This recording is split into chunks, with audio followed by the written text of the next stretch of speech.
Ayaka has mentioned you to me before. She said that you two were great friends when you were kids. No talking. I'm thinking about how to do your eyeshadow. Ah, yes. To help me really look the part. To achieve a more young and naive look for this scene. Are you saying the wrinkles around my eyes are too deep? You just have too much of a calculating look in your eyes. You sure don't mince your words. It seems you really haven't changed much. Quiet.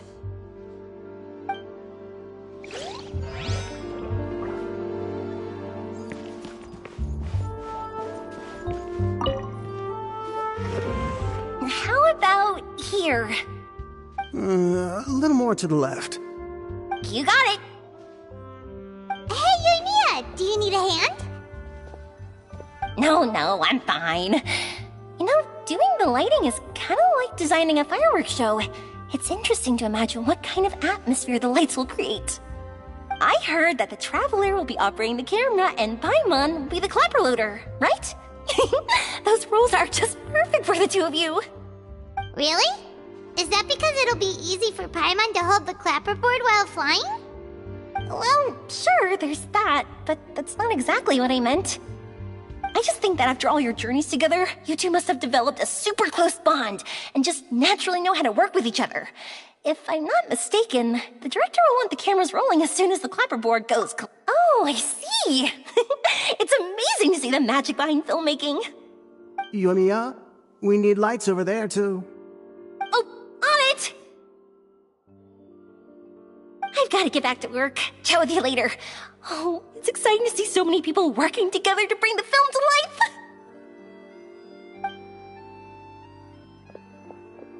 Seems like Yoimiya's really getting into it. But she was right. We do have a super close bond, don't we? Paimon's really happy to hear that.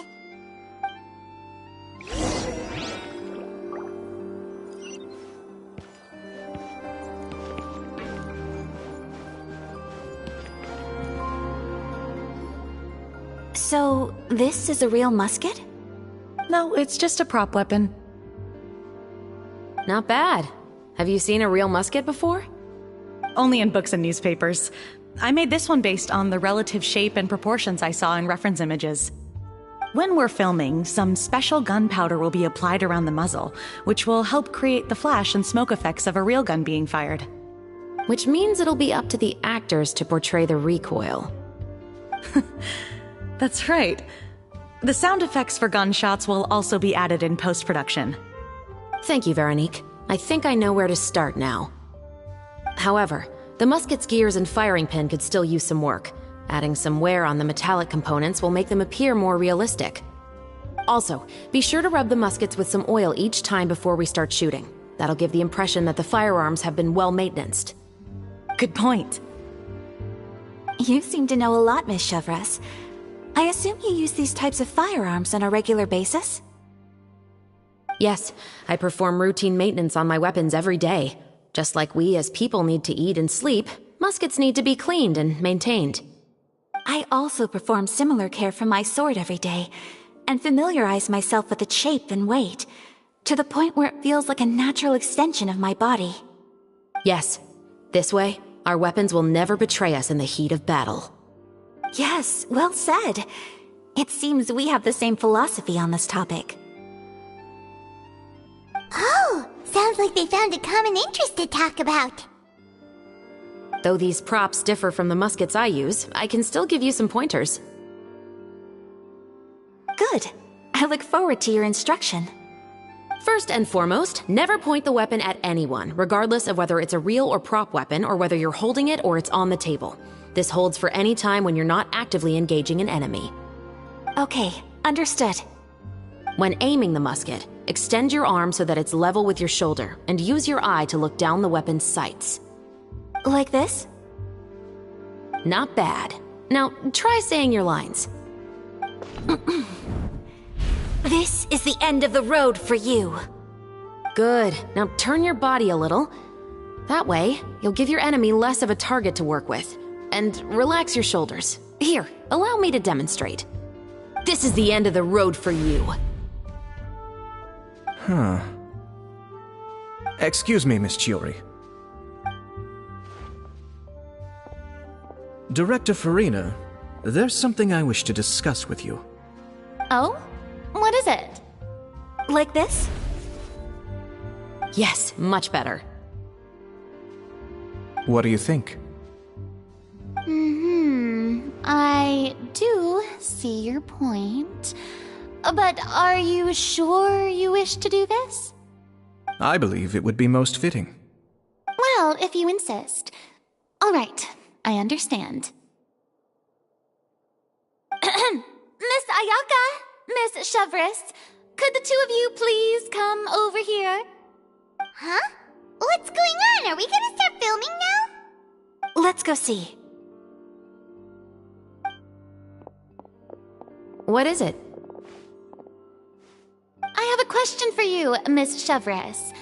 Would you be willing to play the role of a musketeer? What? To clarify, I would like to turn over my role to Miss Chevres. But brother... Don't worry, Ayaka. I actually view this as a good thing. I was becoming troubled trying to set aside some time to speak to the staff at the Palais Mermonia.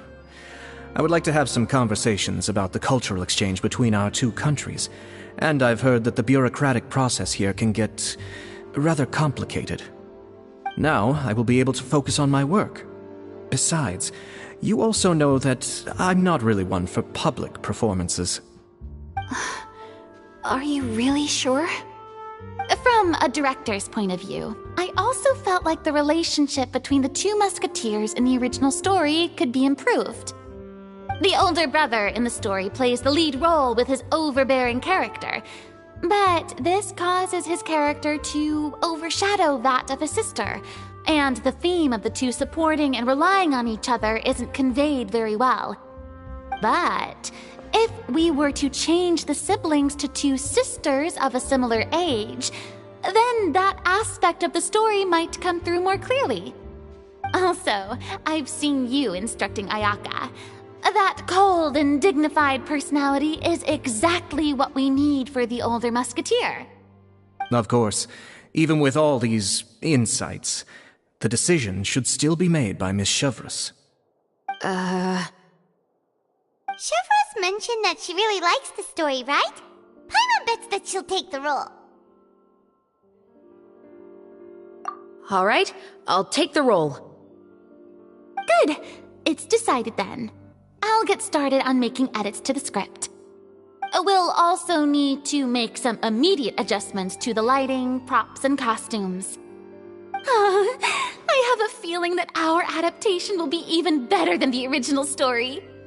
You're doing a great favor for me, Miss Chevres. You have my gratitude. Don't mention it. I like this character, so if anything, I should be the one thanking you. Well, since my brother is the one who brought up the idea, I suppose there's no need to worry. Let's go, Miss Chevres. I look forward to working with you. Please, just call me Chevres.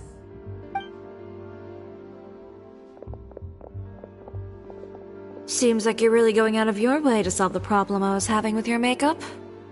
Surely you jest, Chiori.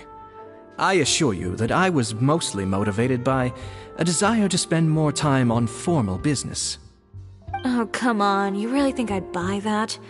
According to what I've heard from Ayaka, her brother is someone who can juggle 10 different matters at the same time. I'm sure you have other reasons for backing out. Perhaps. Ayaka always said she wanted to go out and see more of the world, just like the Traveler.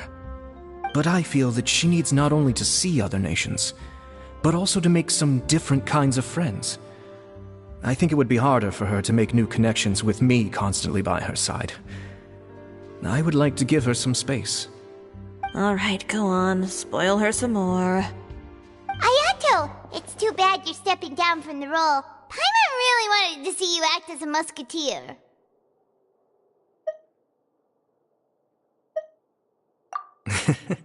No need to poke fun at me.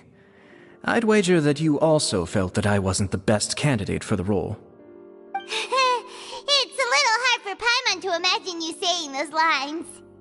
Yes, I've made an appointment to meet some people from the Palais Mermonia. Now, I will have some more time to prepare. Traveler, get the camera ready. Paimon, get the clapperboard. Actors, to your positions. We're about to start shooting the first scene. Go on now. And please take good care of Ayaka. Yep, don't worry. Thank you. I look forward to seeing the film when it's finished.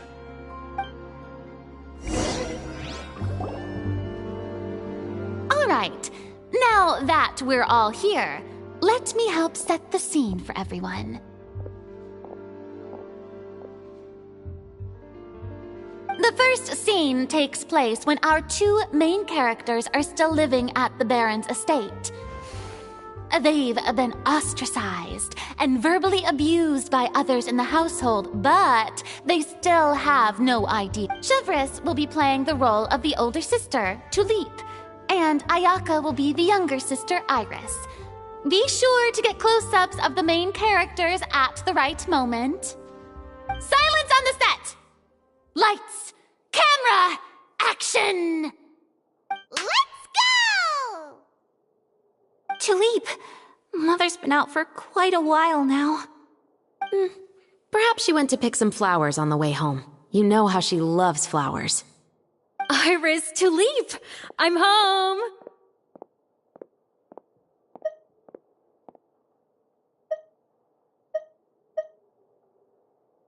Mother!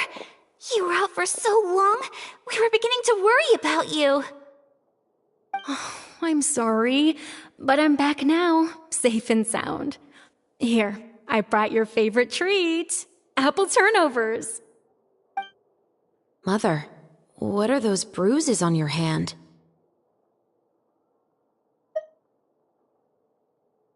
Huh? What bruises? Oh, I must have bumped into something while I was working yesterday. But I didn't notice them this morning. Then perhaps they're from when I accidentally tripped when I was out just now. By the way, did you have fun playing at home? What's the matter, Iris? Well, we've realized that no one really wants to play with us. They even took Iris's doll and spat at us. And they even called us names. They said we were... Shh! It's all right, don't worry. Girls, listen to me. It doesn't matter what anyone says. Don't listen to them. No one can define you with such words. You both have wonderful lives ahead of you. Just like your names. You will both blossom like beautiful flowers. Maybe your time to blossom hasn't quite come yet, but one day, you two will bloom more beautifully than anything else. Don't let the soil you're in now ruin your future beauty. Understand? My dear daughters. And cut! Not bad. The actors' emotions were all on point. Let's keep that take. Also, if our clapper loader could avoid shouting at the start of the scene next time. Oh, got it. Great. I was a little worried that my nerves would get the better of me. What about you, Chevres? I felt fine. The lines weren't too difficult at all. Seems like Farina must have adapted the role nicely. You two were great. I couldn't tell it was your first time acting in a film. You should have more confidence. Thank you for your encouragement. Positions, everyone! We'll move on to the next scene after we try a few more camera angles.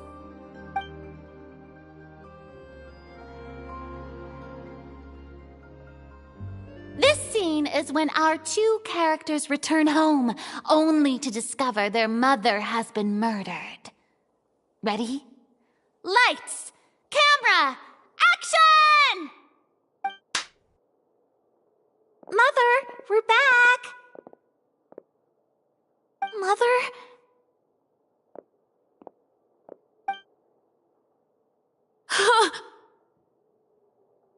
What's wrong, Tulip? Iris, stay away! Huh? Why? What's... Mother! Mother...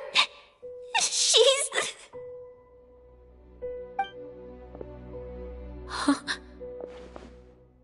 There's poison in this cup. Huh? I could have sworn I've seen this kind of cup before. Those aristocrats. They didn't even try to cover up their actions.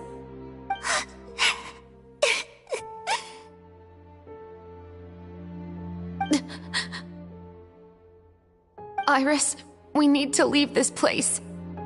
Leave? But now that Mother is gone, where can we even go? Anywhere. All I know is that we can't stay in this house. But are we just going to let them get away with this? We'll have our revenge, I promise you. Just not right now.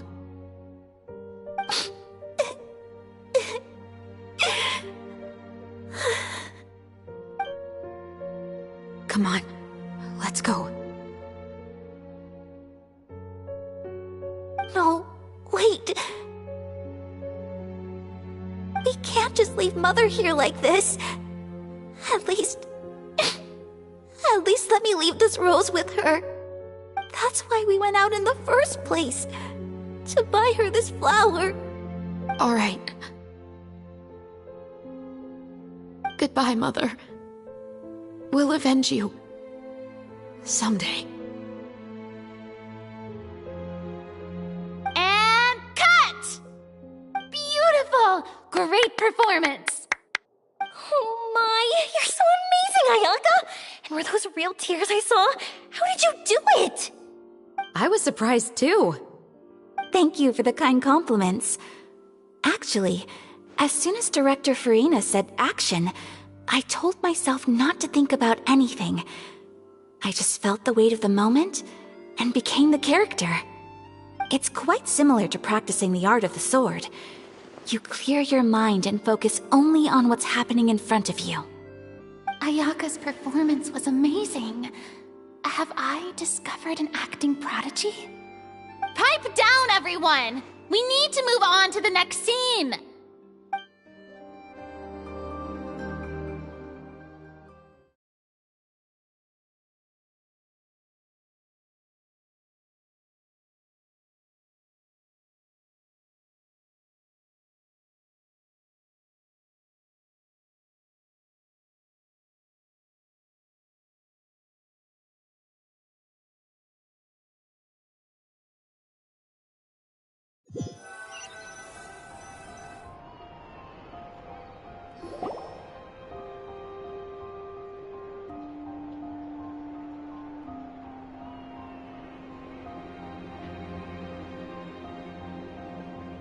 Huh?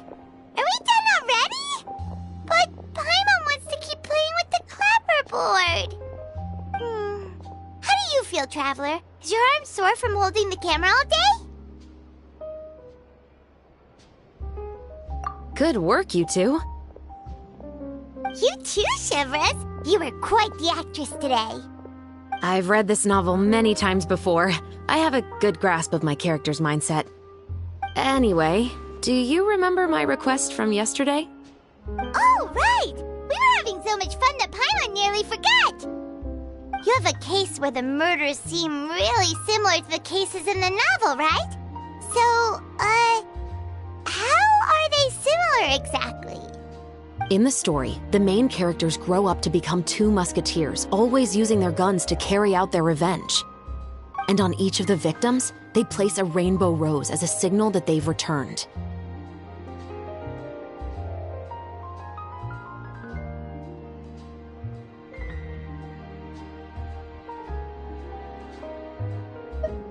Yes, that's correct. We found rainbow roses just like in the novel. Seems like you're connecting the dots now. Oh, that does sound pretty concerning. Especially after seeing the script today. Oh, now Paimon can't stop wondering what kind of ulterior motive the murderer might have. What do you think, Traveler? You're smart. Paimon wants to hear your thoughts.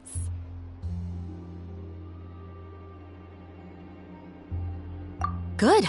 On behalf of Fontaine's Special Security and Surveillance Patrol, thank you for your dedication to justice. There's no time to lose. We should start investigating right away. Follow me. Huh? Right now? Well, we just got done filming all day. Paimon's so tired. The most valuable intel always comes after nightfall. They are like small, remote islands in the middle of the sea. If you don't stay vigilant, you will pass right by them in the fog. That's how one of my favorite books always puts it, at least. So, where are we going right now? Let's start by checking out some workshops that sell mechanical components. If the culprit is making their own weapons, it's very likely that they'll visit those sort of places.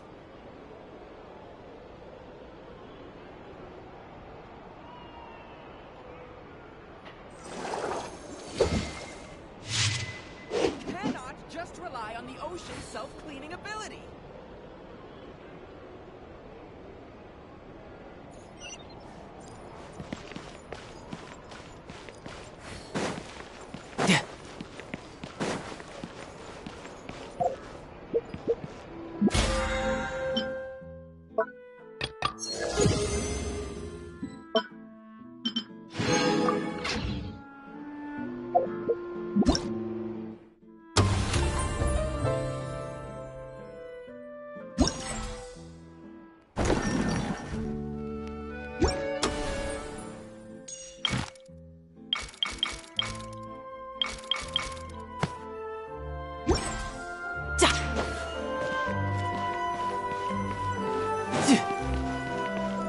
No time to lose.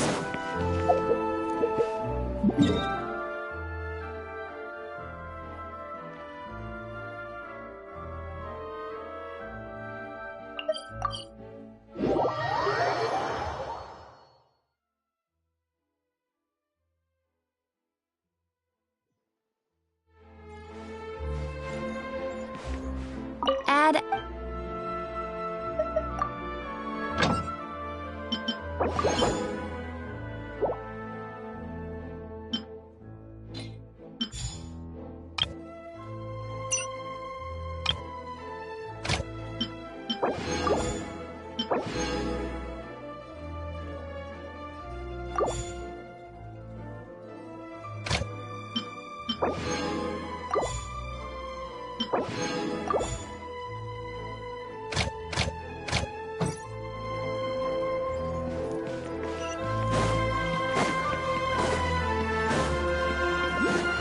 No time to lose.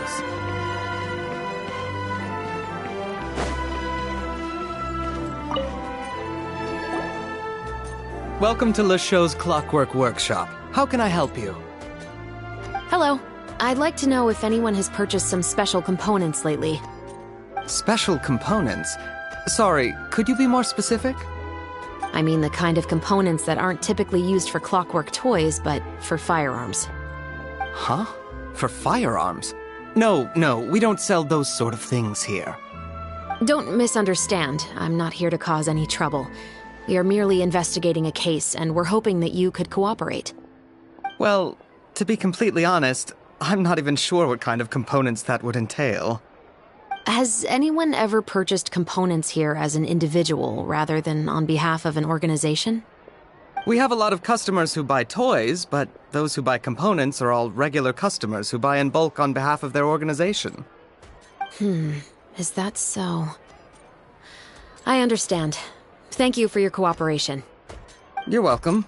It's the least I can do.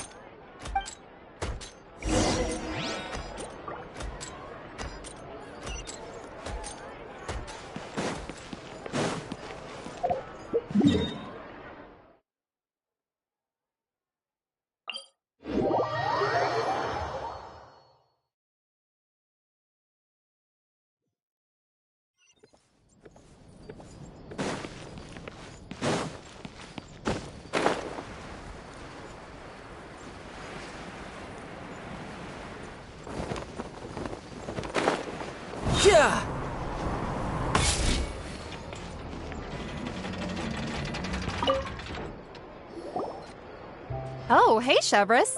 Run out of oil for your musket again? Hello, Estelle. I want to know if anyone has come to your shop recently to order some firearm components. Oh, is this another case? Let me think. I don't think so. Some people have requested that I make some prop guns for the Fontanalia Film Festival, but I refused all of those requests. Oh? Why's that? Because there's no profit! I only make things here that can do some real heavy lifting. I don't have the energy to make some new molds just for the festival. Then has anybody come specifically looking for mechanical components? Well, I usually sell off my scrap to the Fleuve Cendre. I don't typically give them to one specific person. I understand. Thanks for your cooperation. Don't mention it. Always happy to have the Musketeers' patronage. Seems like we haven't found any leads to go off yet. Yeah, unfortunately. Alright, let's head to Fleuve Cendre next. Huh? Are you sure? People might not be so thrilled to see the captain of the special patrol there. You think so, huh? Then I guess you don't know. Huh? Know what? That I grew up in Fleuve Cendre.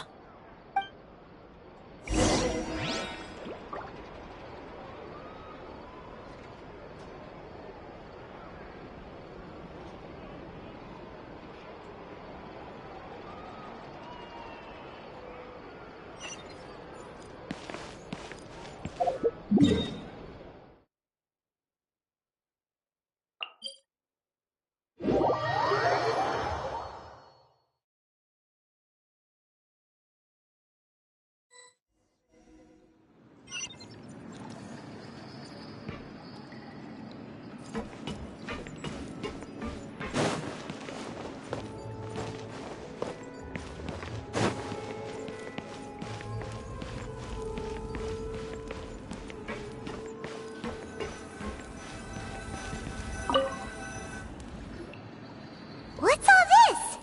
Some broken planks and barrels, as well as some liquor bottles? Yes, but have a closer look, Paimon. Even though somebody has purposefully tried to clean them up, these are obviously marks from musket bullets. In other words, someone was here trying to improve their shot. They were using the barrels and bottles for target practice. Could it have been the killer? Your guess is as good as mine. Although many people at Fleuve Cendre own guns, few hide the fact from others. And even fewer would go to such lengths to hide markings from practice shots. Anyway, let's go. There might be more to this.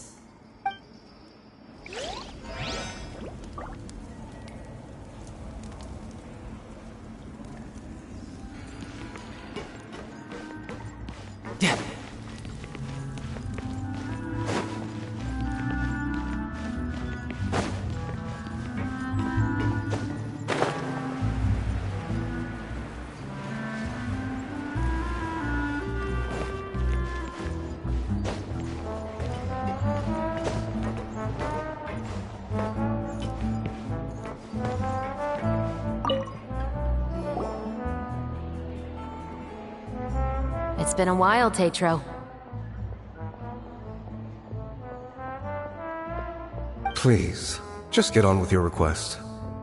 I want to know if you've heard anybody talking about muskets lately. Information isn't free, you know. I've heard that bandits have been extremely active in the countryside recently, and they've been affecting the delivery of goods to Poisson. I can allocate some more manpower to help out with that problem. What do you say? You're still as helpful as ever. One of our men got drunk at dinner about a month ago and lost his gun. 3 days later, it turned up in the corner here. What's weird about that? He just forgot where he put it, right? This is Fleuve Cendre, my friend. Anything of value left in the tavern won't ever make it to the next day. But that gun turned out to be an exception.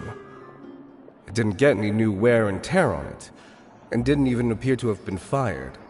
We were quite mystified as to what could have happened.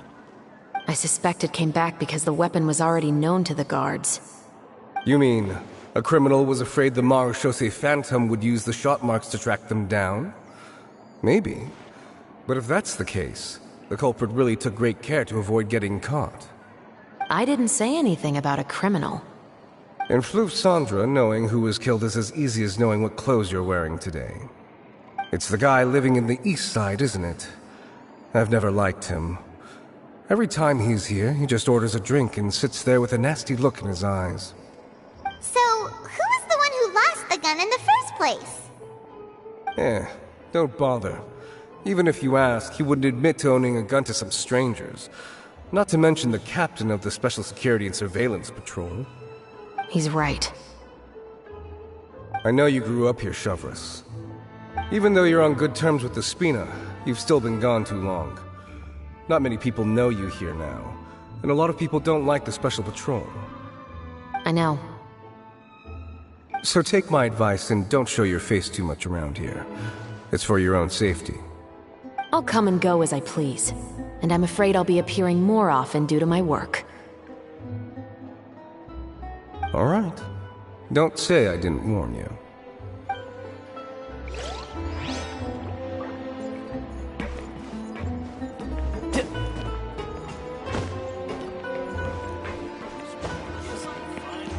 No time to lose.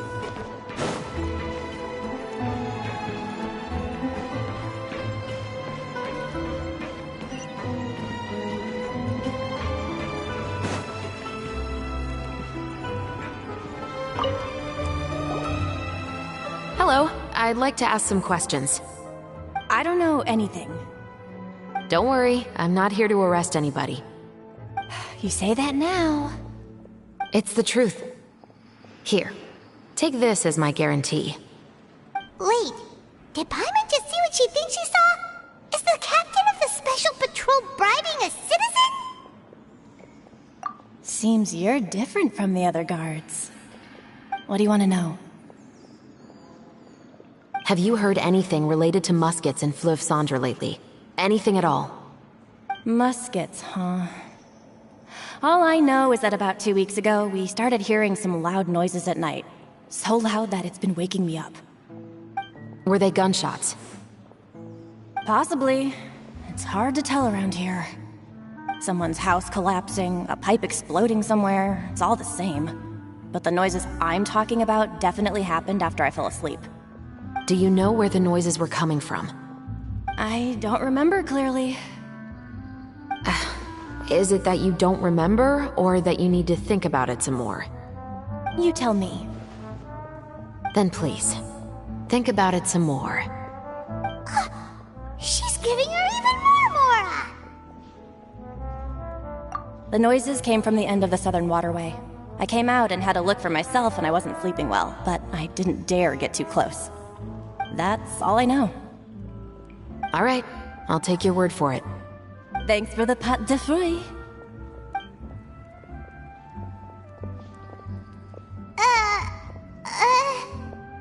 No need to be surprised. I grew up here, remember? I know how to get people around here to talk. Seems you catch on pretty quick. Now then, let's keep going. Seems like that's all we'll be able to uncover for today. Paimon feels like we managed to learn a lot more here than up on the surface. Yes. Assuming that everything we found is indeed connected to our suspect, then their timeline was probably something like this. A month ago, our suspect found a gun and took it home to disassemble it. Once he'd figured out its mechanics, he brought it back. In the following weeks, he used some parts to create his own makeshift musket, and took it to the Fleuve Cendra for target practice. Then, a few days ago, he found his target and carried out the murder. Once the deed was done, he left a rainbow rose on the body, just like the scene in the novel. That all makes sense to Paimon, but we're still no closer to figuring out the killer's identity! The deceased was a resident of Fleuve Cendra. It's said that he was a poor, solitary man. Yeah, that's also something I'm trying to figure out. If we are indeed following the novel, and there's a story behind the murder, then this murder should be an act of vengeance. But according to our investigation, the deceased didn't have any enemies. He was no saint, but no one's heard of a rival who hated him enough to shoot him dead, much less care to leave a rose on his body. What message is the killer trying to convey, and to whom exactly?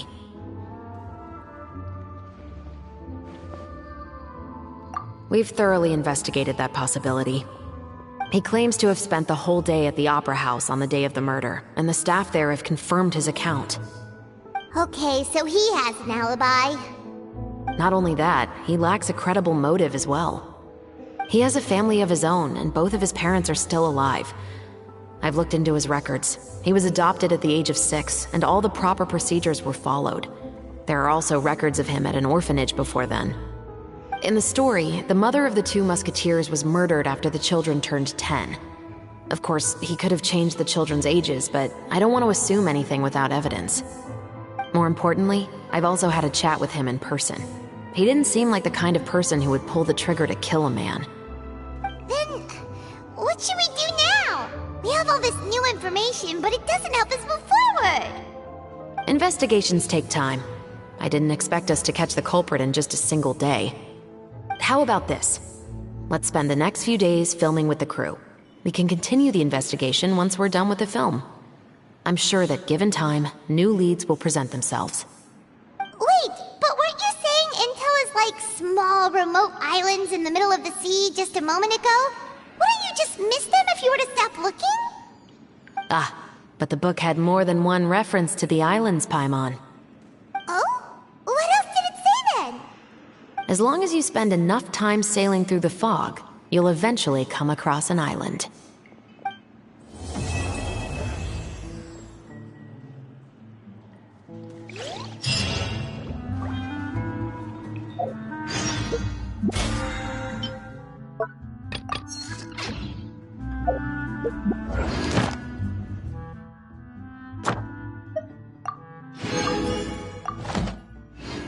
I wonder what the rest of the Harbingers are up to. Plotting?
It's filming time again!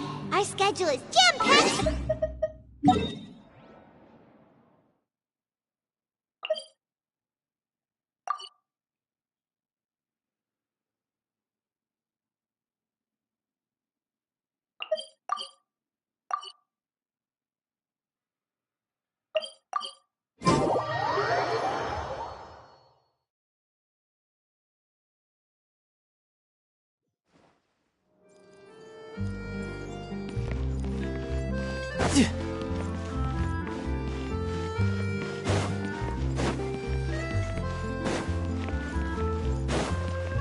No time to lose.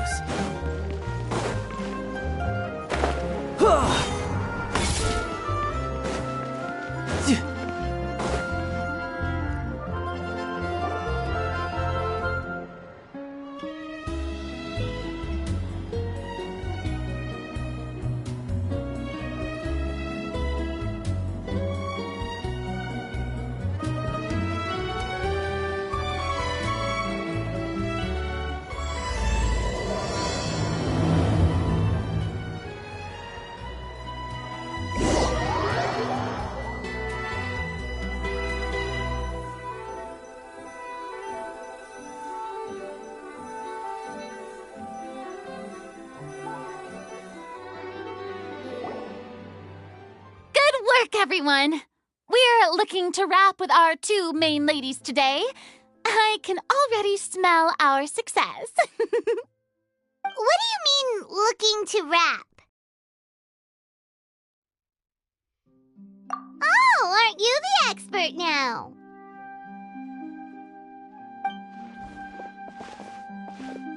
This upcoming scene is the 2 musketeers' final confrontation with the Baron.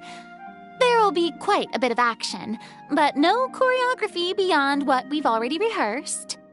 Anyway, get ready. Lights, camera, action! The view is beautiful tonight. It reminds me of that fateful night 10 years ago. And now that I've said it, I can even make out the faint fragrance of herbal tea in the air. Enough, villain! It's time that you pay for the death of our mother! My dear Iris, have you forgotten your manners? How can you speak like this to your own father? I'd sooner swallow all of my teeth than call you father. What did I expect? Seems the daughters have turned out to be just as obstinate as their foolish mother. In this world, Mora and status is everything. She thought she could blackmail me using her children and force me to grant her recognition and concessions? Ah, how naive can a woman be? Mother never asked a single thing of you. All she wished was for us to live a peaceful life, just like the others. It was you who personally brewed the poison of prejudice and sent Mother to her death. Compared to that deadly poison, the 2 bullets that will soon pierce through your heart will be like sweet mercy. And that's exactly why I said you're just as naive as her. Did you really think 2 muskets would be enough to defeat me? So let's see. What is stronger? Mora and power, or the 2 muskets in your hands?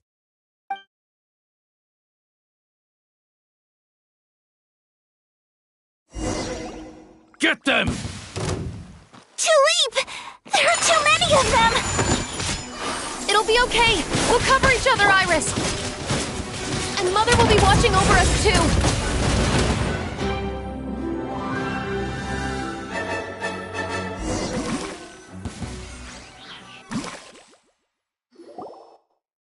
You've lost.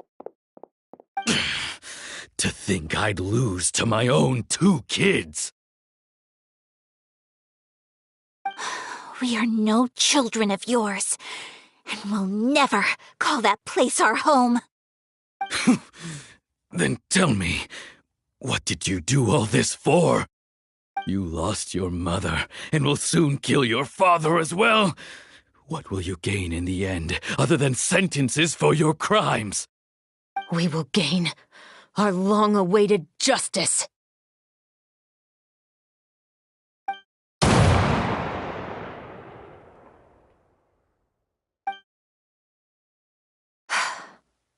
It's over.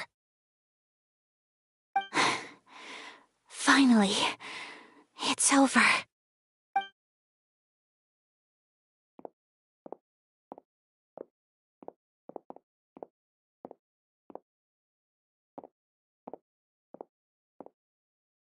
So, where will you go now, Tulip? I'm not too sure, Iris. Maybe somewhere with lots of flowers? After all, Mother always did love going where the blossoms were.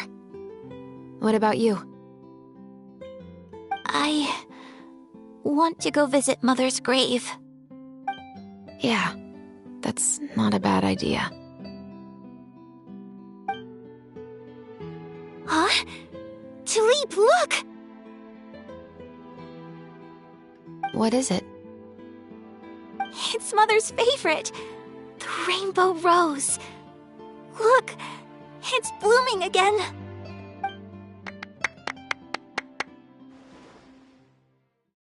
Excellent! That was beyond mesmerizing. Even I didn't expect this scene to go so well. And we got it in a single take. All right, everyone. We've got a wrap for Tulip and Iris. Congratulations! Congratulations, Ayaka and Chevres! Thank you. I didn't expect our parts to wrap so quickly. I wish I could savor the experience for just a bit longer. Paimon totally understands. Paimon's not ready to say goodbye to the clapperboard either. Filming has really been a lot of fun. You were great too, Chevres. The way you said, long-awaited justice. It gave Paimon chills. That is indeed my favorite line in the whole book. I still remember trying to act it out in my room the first few times I read it. Whoa, Paimon would have never guessed you're that type. Who doesn't like stories where the guilty are punished and justice prevails over evil? Don't forget, I'm the captain of the Special Security and Surveillance Patrol. Captain, I have something urgent to report. Please excuse me, everyone. I'll be back in just a moment. It's okay, don't worry about us.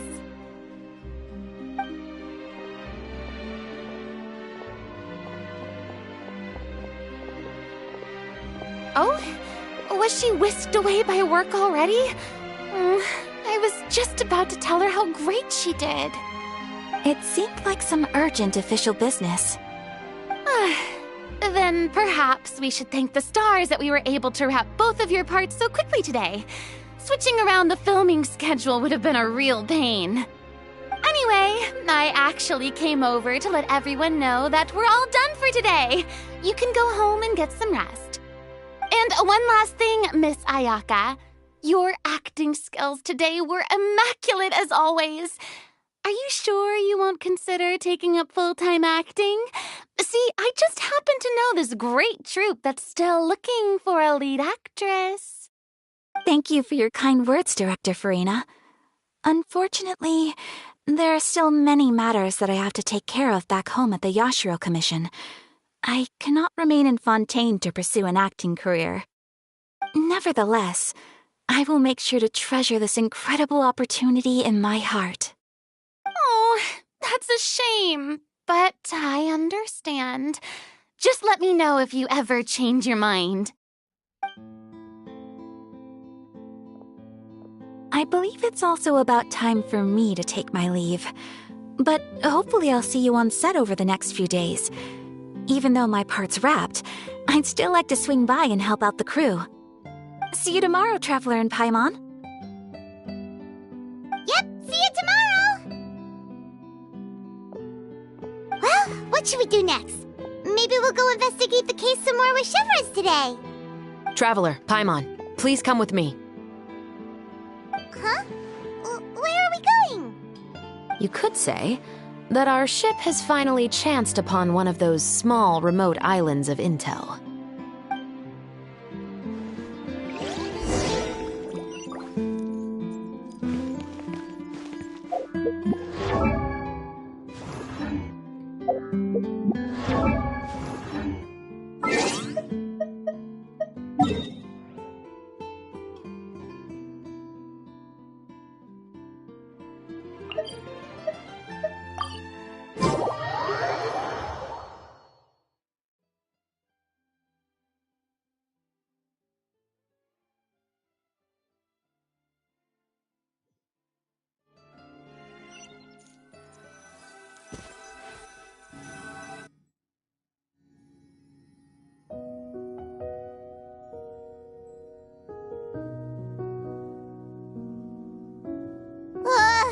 Paimon's exhausted.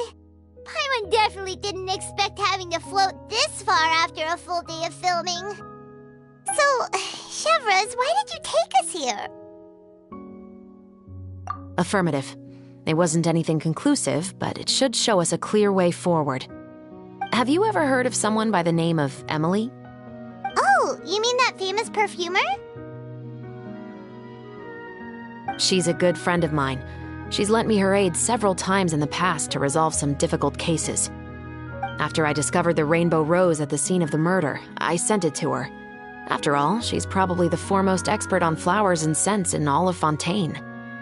And then? There was nothing remarkable about the flower or the trace amounts of soil left on it. But according to Emily, the rainbow rose left by the killer was derived from a very rare cultivar. Huh. Paimon Paimon didn't know that there were different varieties of rainbow rose. Paimon just thought they grew everywhere in the wild. Flowers that are deliberately cultivated will always show some different features from those that bloom in the wild. We already knew that the rose left at the scene belonged to a special cultivar, but with Emily's expertise, we were able to pinpoint the place where it was first picked from. Oh, Paimon gets it now. So whoever first planted that rainbow rose was probably the killer. Precisely. And after we checked what we learned against some sales records from the past, we discovered that there's only one person in all of Fontaine who could grow and sell this specific cultivar. Really? And who is it? It's the novelist. But didn't you say he had an alibi? To be clear, I haven't changed my mind about him. I still don't think he was the one who pulled the trigger. However, that doesn't mean the true culprit never visited him at his home or never purchased a rainbow rose from his garden.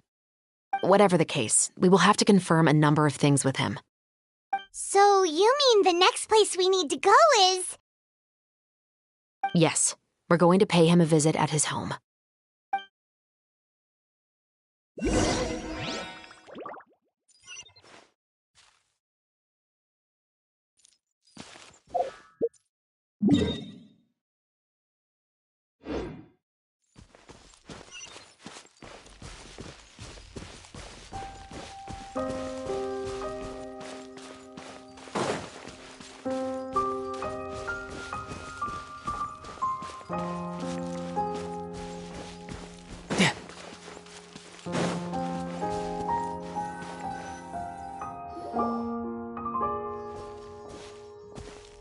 That should be his house.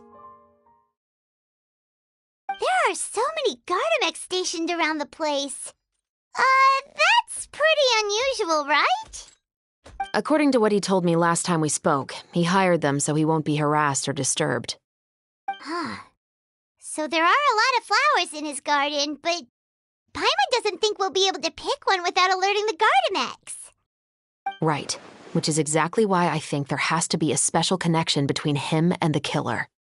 So, should we knock? Just wait here for now. I'd like to take care of a number of those Gardamex first. But they're so far away. How are you planning to do that? Don't forget, Paimon, I'm actually the real-life captain of the Musketeers.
All clear. Let's go. Oh, wait! Paimon's a little nervous now that we know he could be the killer. Can we go over our plan of action again? I'll go knock on the door and make sure it's safe inside. Once we're sure that we're in the clear, I'll ask him to come with us for a quick round of questioning at the guard's headquarters. But can't we just arrest him? We still have no evidence that he's the killer, or that he lent the killer any direct aid. Still, It would be appreciated if you could pick a rainbow rose from his garden for me while I'm talking to him. It'll help the Marashose Phantom confirm Emily's theory. Sure, no problem. Just be careful, Chevros.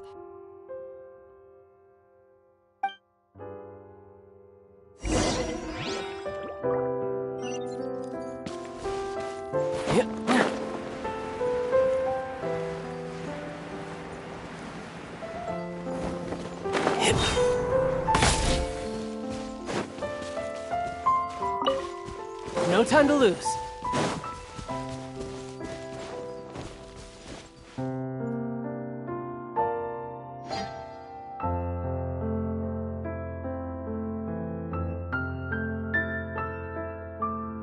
Excuse me, Mr. Baptiste, are you home? Who could it be at this hour? Oh, it's you, Officer Chevros. Would you mind accompanying me to the guard's headquarters, Mr. Baptiste? We would like to ask you some questions about a case. Oh, is it still regarding the murder case from before? I cannot confirm or deny that at this time. So it is then. Listen, I need you to come with me, Mr. Baptiste. Miss Chevros, I'll save you the trouble. Oh, and you two over there? There's no need for you to pick my flowers either. It's not time for them to bloom yet. Oh! Okay.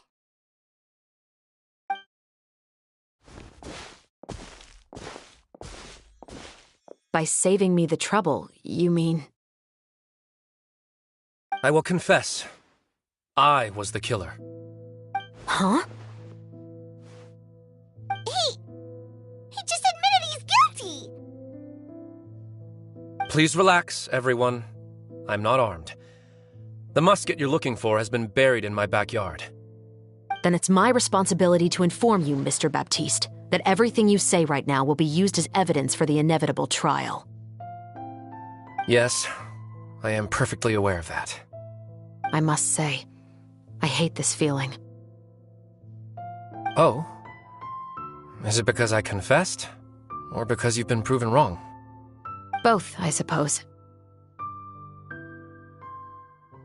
For the same reason as the one I wrote out in my novel, of course. I did it to exact revenge. I know you haven't figured out the link between the two of us. Had you done so, I'd have been taken away to the headquarters a long time ago.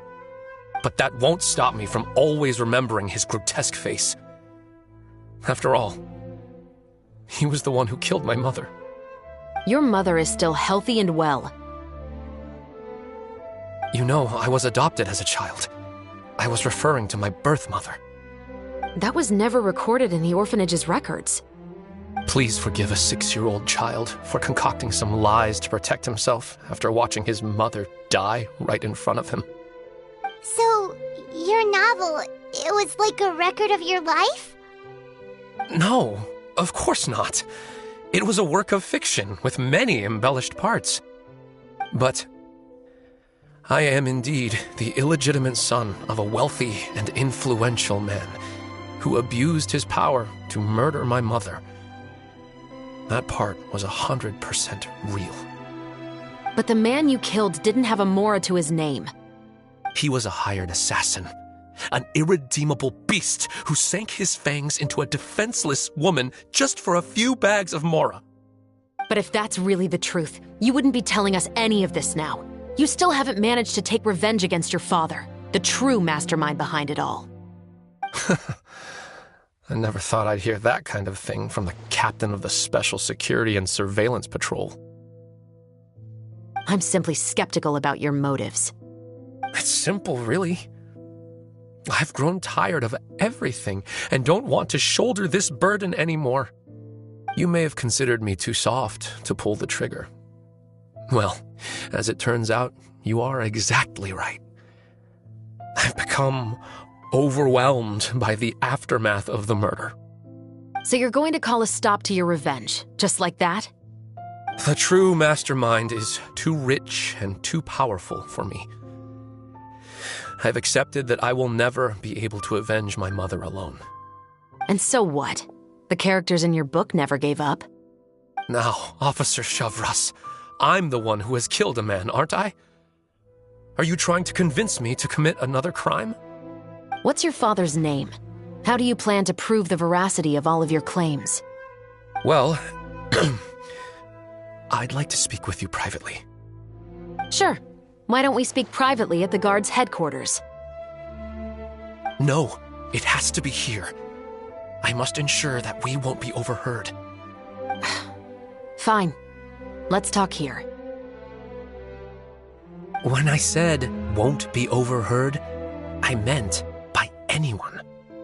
I would like to speak with you and you alone.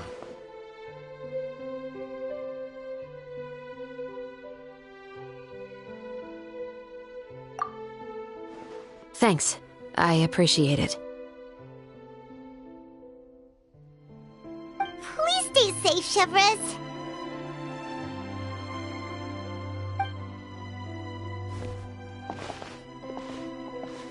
All right. Let's hear it. Will you really believe what I'm about to say? Well, that depends on what you're going to tell me.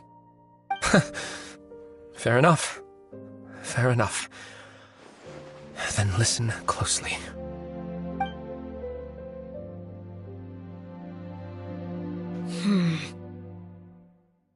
So that's how it's all connected. So, it seems you believe me after all. Do you want me to go public with this? No, of course not. At least, not right now. Then why did you bother telling me? You've read my work. What do you think? Even if you were to go public with all of this right now, he'd simply deny everything. It's been too long. Almost 20 years. Anything that could be used as evidence has long faded away. Even if there might have been a solitary island of truth once upon a time, it has long sunk beneath the waves by now. Justice will never find him. Not if you don't try. I know that as the captain of the Special Security and Surveillance Patrol, you will always stand on the side of justice. But do you really think a cushy life in prison really constitutes justice for him? I bet he could lead an extremely comfortable life in the fortress of Meripede. What are you trying to say? I've been observing you from a distance. Your portrayal of the musketeer was exquisite. Pull the trigger of justice against him. Let the villain get what he deserves. You want me to let you go so you may complete your revenge? No, Officer Shavras. I know that would be impossible. No. What I'd like is for you to perform the deed on my behalf. Oh, Shavras sure is taking her time. What could they be talking about anyway? Oh, Paimon's worried. What if he decided to attack her?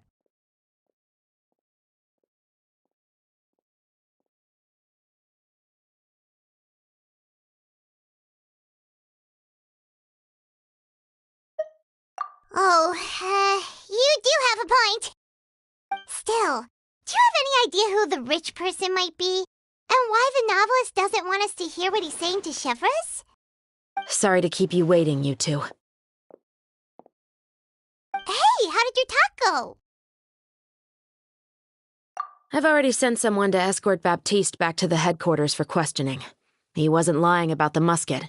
It was indeed buried in his backyard. But what about the name? Did he tell you the name of the rich guy? Yes, he did. But for now, I have to return to the Special Patrol. There are still a few loose ends I need to tie up.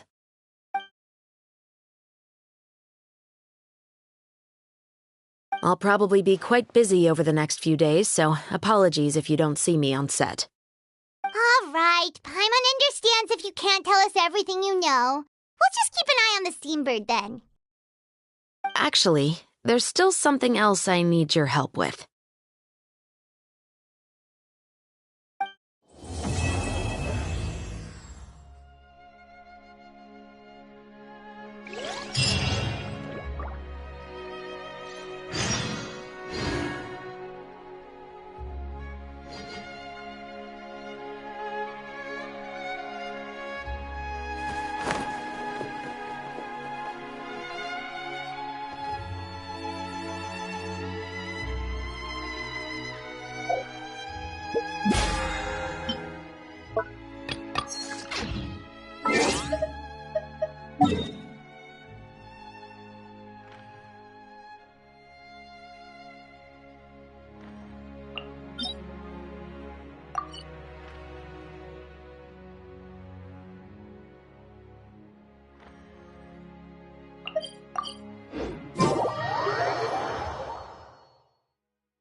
Ad Astra Abyssosk. Thank you for completing.